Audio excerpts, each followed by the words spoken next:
a été abandonné aux Serbes, notamment 14 blindés.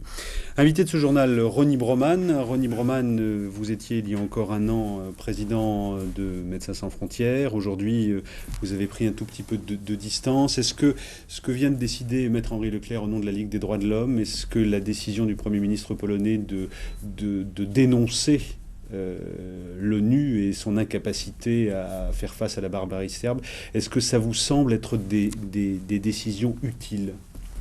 Oui, je pense qu'en particulier la démission de M. Mazowiecki, enfin je ne veux pas juger de la démarche de la Ligue des droits de l'homme qui devra montrer si elle est recevable ou non sur le plan juridique, mais en tout cas je la comprends évidemment sur le fond.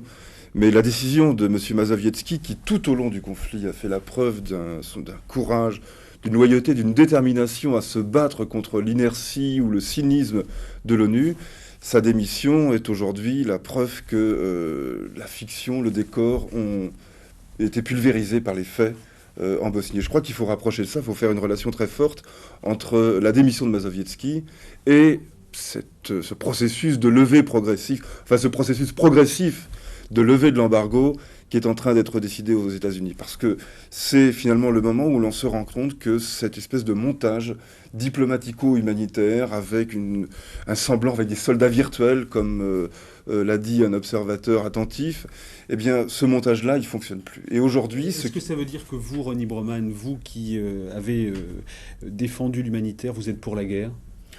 Je ne suis pas pour la guerre. La guerre, elle existe et je fais avec. Je fais avec comme tout le monde. On n'a pas le choix actuellement. Mais en l'occurrence, là, il ne s'agit pas d'intervenir après la guerre, il s'agit de la faire. Il s'agit de la faire pour ceux qui sont déjà sur le terrain en train de combattre. Moi, je ne crois pas que les démocraties occidentales ou les grands pays de ce monde puissent aller combattre en Bosnie pour une cause et des objectifs qu'ils ne peuvent pas bien définir. En revanche, ce que je constate, c'est que au nom d'un idéal humanitaire, au nom d'une volonté de pacification très honorable du conflit, on a finalement faussé un rapport des forces, on a ligoté les mains dans le dos aux Bosniaques et on a finalement laissé le champ libre à l'agresseur serbe. Aujourd'hui, il faut tenir compte du fait que la paix, ça commence d'abord par un rapport de force et ça devient ensuite un état d'esprit.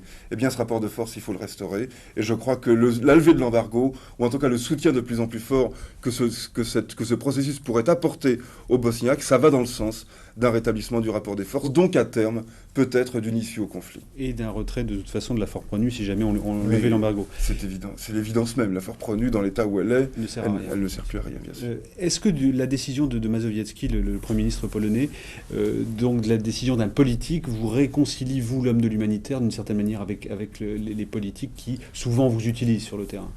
Moi, je ne suis pas fâché avec les politiques en général. Je suis fâché avec ceux qui font de l'humanitaire une sorte de gadget médiatique, une technique de communication qui les dispense de prendre leurs responsabilités politiques. C'est à cela, finalement, que moi et pas mal d'autres humanitaires, nous avons adressé nos critiques.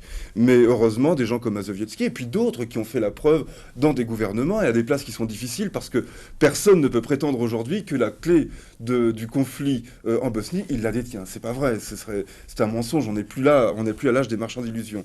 Donc c'est un problème complexe et les gouvernements occidentaux n'ont pas la solution de ce problème entre les mains. En revanche, ils peuvent faciliter un processus au cours duquel on arriverait à restaurer ce rapport des forces et donc à négocier une issue politique. Et M. Mazowiecki fait partie de ces gens-là. Je trouve que sa décision est extrêmement courageuse. Une dernière question, vous n'en avez pas l'air, mais l'an dernier, vous abandonniez Médecins sans frontières. Vous preniez la présidence. Vous preniez du recul d'une certaine manière. L'an dernier, le Rwanda. Aujourd'hui, la Bosnie. Est-ce que quelque part, au bout du compte, on n'a pas envie de baisser les bras et de dire c'est plus possible ? Vous savez, ça fait presque 20 ans que je suis dans l'action humanitaire et il n'y a jamais eu aujourd'hui et demain. Il y a toujours eu plusieurs crises en même temps, plusieurs drames majeurs en même temps. C'est un peu l'histoire de l'humanité.